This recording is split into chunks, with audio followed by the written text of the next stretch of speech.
Yo, Togo, madame, papa, yomi. Il me va pas à ce comme le son bois.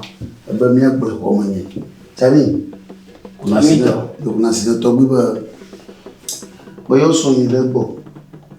Ben, je suis vraiment sénana bon. Moi, bon, maman, c'est bien. Sonia, elle est poignée via ta petite. Midi vieux, quoi, du coup, on m'a dit. Ko haraka ko munde ko wado te ko baba ye gbe mi maga no yin su pe mi unte o ke jo ha abe ye gbe ko egbe o mo jo na yin yo si pi bondu bon gagaro si baga ba go bia abe ye gbe ko egbe la akpo mo ba pe ba so de adu a sha vire bodo mo me pio baba yere kakwe for me live the baji ye mama yere to wibo na nye ba do nye gbama kana domo na manya fi ma tolo bo ye jani o to wi segba yo me segba apero o konya kan re mu aku over yo pegere ya mereka ndi on telefon ko ave imaga po mo ato ibo wenene ha ila ko de o bo ona ibe ha do le bo nakala so ko nya ma sabe ese ko na je bono afala segba Chami to se aí to bibo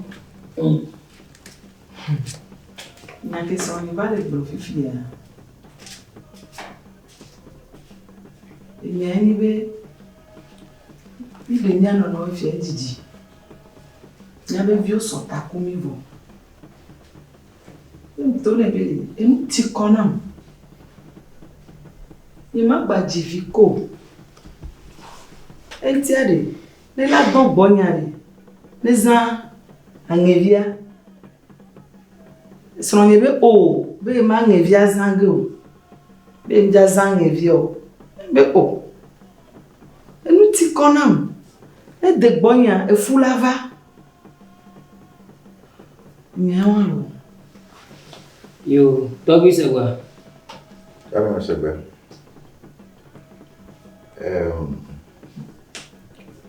nya kwanto ke ma abia wonye be femi de son pa capacité de fifiale izane ne ba ngebi kwa afala segba o to bi mi zange via ko to bi mi segba amatia Togo après no le blogger e me de igbe wa blogger na no medeme ni ne be no me ai ke gbe me no wa le nya ke ba chami segba masagba chami chami ko sagana Togo ba nya gbo mala de kai to be ko agbe mbebe agbe kula e gbo mala je be so kwa le do Argentina ne tu ya ta ba fi to gbo mi ba ne tu ya ta to si na Togo ba agbe o to bi segba alors to bi ya bien ni be on a beaucoup de crème à liwa ala lo bo to bi awito hafi ma brona sonye be nyaza angevia mo glene be ne ba ne konji ni ya be po ito lawo ne ni agbon ni abi nya kere jo le ni ami lawo ne adambe le awa de na bi egbe embe a no gbe be ma ikonji wa kan angevia o la zan o ta we bono ndo e siai o ndo ne ma so ka ilemi de soin ga siaga me exame ndekemi wotro ndi nenepo ntangati mvona ondodo ya po chikona nevia ela zen ne mazen kwa Yo, tahu bisa gua. Abacha Fousseni. Tobi. Apa saya apa no banyak kau ya. Apa no wa made wole bebe kotoe. Alo tripa. Como gato ipo. Wana bele nyanyabe yo jifio gede. Yele iheye le biwo wata. Le biwo ta. Le bebe ne yiben keke o menyo ne be toy bokwa ichoko. Le kebo kwa chocho tae le bebe ne wa nyode. Ne wa nyode. Yo ma wade de wa ne ma ga choko ga wa be ile kichia. Yo, cara boy. Masanya to Tobi. Ya be titi Kenya ni. Ye pili de ne onofia. E problem ne ya be ti Kenya ni. Ya menya lochi ni. Bo to chabi sino Tobi ba. Ndra ko do tewo. Ndra da drag bono do ko do tebe ya wo.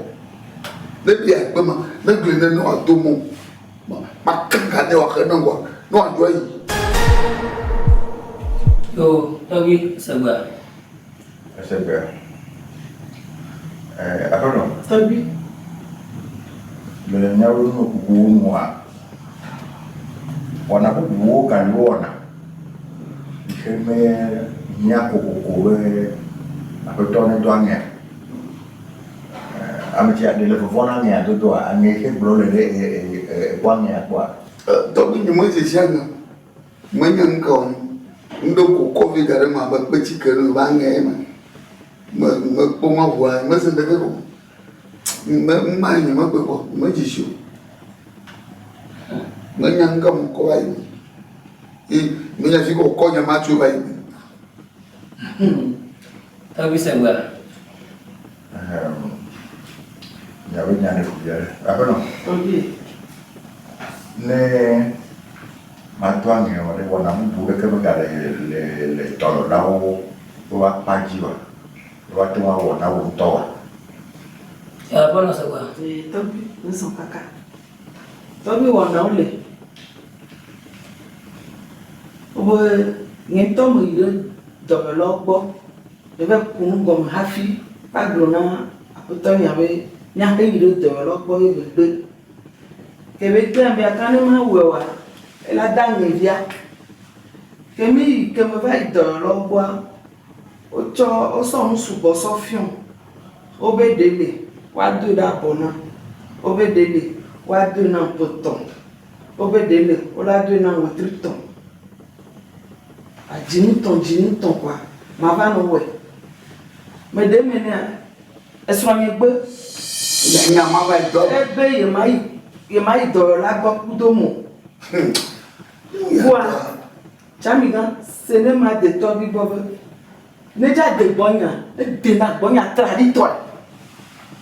nfu manye nfu ndo manye nfu adodi manye Chikona. Apa tahu? Apa to? Chikona. Tobi E via mandre. Lo. Tobi info. Kita Fousseni. Tobi Oh, nyo le fiasani me le fia chani atem abo kodino be nyo mi meji be nyanya kana wona tingo ke nyo. Mi atos be mi kula kono be homenya. Tobi masi Mi ke nya me fia te fuge ya. Ele nye wala ko. Ene ne be apia hapo no le popular. Mungu na bio. Mungu na apia. Ba ko no ne apia ke gagbe. Ne me se go me ko pia gaji ya ji wo. Tobi devio mo do fo o li afi kaka gbegbe agbe mo la ko de fun gban gbon na ba yema la ifla bu ma di fo fon na ma ifi ko ma le ti bia no mo fo ma gbe mele ma ta devio ma do well sin Tobi Yo, Tobi sebuah. Mas bem. A gente já fazendo? Tobi Oh, mas jibe na dunia wana mkotoe. Jibe na brona mbele. gaji bi ati jubo na nya para bele le kenya te ko nukula pe no Acha sagwa. Masagwa. Oh, adivia. Mataji. Acha liga. Mataji. Ah, Togo bi ataji. Adobo. apero Tobi. achu we fi adria kele yosia be mesuna yo e me nyale ke agbelo wa ye ni patapa me pete he wo Ojo ka be. Yi bo me ne nyo be. Tobi. Chali. Kari ga. Aku chamito. Tobi bere. Na nchikona. Ama ndrasu. Togi asagwa. nyawe nyade funa bere Ndu gacha ana la mo nya gbo le joji chan doy. Ama ndrasu. tabu Angevia ko wa do kwa. Nyano mi. au cha ko sen Acha Togi yo. apero we ya me gale bososo ebe ya i ovo i klasi i dasile ta angelia lo naneke Acha sagwa. Masagwa to tamo bumla chonchi. De viu jo kere mari. O madra jo ke ko pomala da. Yo chalinga. Pato. Sina Togo no ande. Pono nya boba yo ba nchi kone kwa. Na ngavya ngate zango. Anga magno la me mete ya zango. Akade ya be ave do abuya. Togo gbe kwa. Madam money never do. Yo Togi sagwa. se kwe avo chami Chamito. se ne da peto kwa ko na bo ka ro mo ro ko wana fu de na me le fie Yo Togo. Sagwa. Togo yo fu de na me. Oh. apero Tobi. apeto na ogbeso we angeje i mate wa do ye wa ne won to na bubu la sio i ke ana be maka chopo wa we atesere di adreati Tobi. Akpe kaka chami ga. Sereba de Tobi bere. O da pe ne ro. Togi sagwa. Tobi le blona sronge bere akpe ne ro. We ma ba da buyan lo. Togi sagwa. se kwe Acha sagwa. Masagwa ko do abuya poga ni ra fi ado abini. Ma bishabu ko mbana be do. Lang pura abuya. Bana sagwa. wa ende kale menye be abu adoli ne ye dope no ba so do ko jiwa be wana ba do gande Ouais. Ya gbe mala ma do Togo. Gbe. Apana ogba sama.